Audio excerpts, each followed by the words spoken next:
Әмәкей авылы егете белән Дусай авылы кызы 2018 елның октябрь аенда ук никахлашып яши башлаганнар. Өйләнгәннән соң Ринас Ярчалы шәһәренә барып урнаша. Башта шәхси эшмәкәрләрдә хезмәт куя, соңра заводта эшли. Ул арада 2 балалары да дөньяга аваз сала. Тормыш бер көйгә барып, матур гына яшәгәндә Ринасның кулына повестка тоттыралар. Нигә баштарак менә киткәнче нигә сразу язылышып китмәдегез? Вакыт булган бит югыйсә. Белмим инде менә яшәдек бит. Һаманда теге эштә. Антон уйламыйсың бит инде. İşte iki bala var, antarında şu unutulabilir. Никахны рәсмиләштерү тантанасында район башлыгы Альберт Хожин да катнашты. Заның белән Казанда күршкәндә, солдатлар белән күршкәндә үзебезнең мобилизованный. Менә минем шундый уен бар дип скромно гына әйтеп куйды ул. Менә шундый көнне. Мәктәп мине чакырган дип шаяраш шунда көлешеп калдык та, котларга килдек.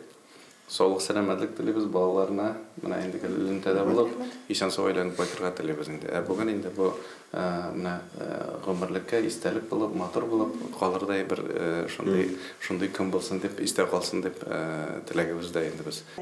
Альберт Робертович яшьләргә изге теләкләрен җиткерде. Гаиләгә чәчәк бәйләме һәм кыйммәтле конверт тапшырды. Санаулы гына сәгатьләргә кайткан Ринасыбыз якшәмбе көнне янәдән Казанга китте. Ринасның махсус операциyaдан исән-сау әйләнеп кайтуын телибез. Найля Салахова, Динар Нуртдинов, Муслим телевидениесе.